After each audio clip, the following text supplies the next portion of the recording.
All right. So, good morning, everyone. According to an article in Shooting Industry magazine, approximately 5% of America's 2.5 million bow hunters actually still prefer using a recurve bow.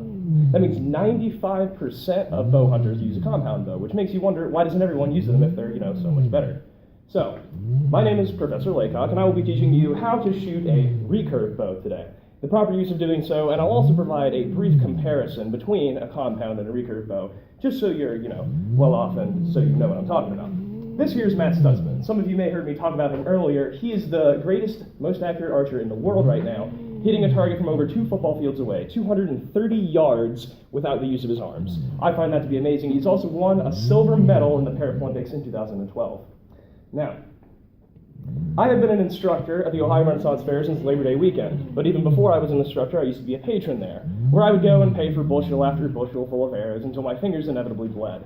So I just discovered I could start working there, and it's become a very rewarding experience for me, and I urge you all to come on down, 10:30 to 6:30 every weekend up in Waynesville. So, the first choice you have to make if you're going to pursue archery is to shoot between a compound or a recurve, which I will demonstrate very shortly. After you have made that choice, you can go on to make the decision of whether or not you want to go, and I will highlight the finer points of bow synergy, a term I use to describe how the bow and arrow go together, your stance, and your grip are all vital components about how accurate you will be shooting. Now, the differences between the two aren't overly complex, but they can seem like a bit of a stretch, if you will. So, compound bows are used for competitive usage because of their technological advantages. They have a let-off, which allows you to pull to a certain point and all the tension will almost be relieved, allowing you to hold that stance as long as you like, concentrating on aiming, making the guidelines a whole lot, more stringent, making it seem like you really have to know what you're doing and there's no room for error. Recurves are for recreation. They're just for the basic traditional shooter like myself who likes to practice a bit more. As a YouTuber who has an archery channel, an enthusiast, says, arguably a recurve archer requires more discipline and frequent practice to maintain their form. That's New Sensei, who runs an archery channel. Now, how the bow and arrow go to cooperate and how they go together is what I refer to as bow synergy. Bows like this, they depend on their draw weight, which is how much power is put behind the bow when you pull the string all the way back to the anchor. But bigger bows are for bigger archers. So little kids can even do archery, all they need is just smaller bows. Because you always want to make sure you're not dry firing the bow. Dry firing is when you pull all the way back and you let go of the string. This is because the tension built up in the limbs just transfers back into the bow instead of into the arrow you're firing, which just weakens the integrity of the bow. Now, let's get to the point of arrows. So, arrows vary on material. This one I have right here is made out of fiberglass because you're going to need heavier, more durable arrows for stronger bows. The higher the draw weight, the more powerful the bow you need and the more powerful arrow you need. Now, secondly, your stance is another key component in ensuring you're as accurate as possible. I will demonstrate the proper way to be facing. Imagine that the screen right there is your target. If you are right-handed, you want to make sure your left hand is facing toward the target with your bow held out like this. Then your dominant arm should always be pulling the bowstring all the way to the anchor. And you want to make sure your arrow is resting on the grip, nice and flat. But as a study in Asian social science said, arm strength is consistent with accuracy.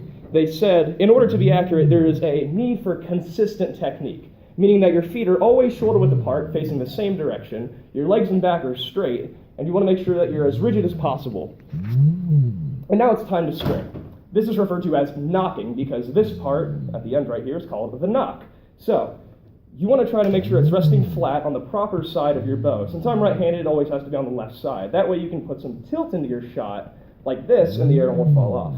Now, every arrow has 3 different feathers. 1 is a different color and 2 are the same color. The one that's a different color always has to be facing out. This ensures the arrow flies straight and the fletchings don't tear off when you let go of the string. Now, you want to keep your shaft steady. And to do that, it goes to your grip. You want to put one finger on top and another finger below. I use 2 fingers below, because that way you can pull back and keep your shaft nice and steady. It's not wobbling around down there. So, you always have to pull to the anchor, which is the same point you pull to every time, because again, consistency is key. Now, you don't want to resist. You always just want to let the bow do the work for you.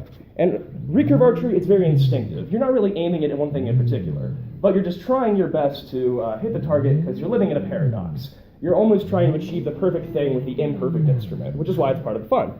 So after highlighting synergy, stance, and grip, perhaps you have a better idea about how to shoot a recurve bow. Now, I would like to go back to Matt, who has faced adversity since birth. He was born without any arms, but he has always sort of had a way of doing things, because he's kept the same mentality, as he's quoted in a YouTube documentary as saying, "My parents really pushed me to think outside the box and learn how to adapt to any situation thrown at me." I think we can embrace this same mentality in college, that we can learn how to adapt regardless of the circumstances. And who knows, maybe one day we'll be breaking records too.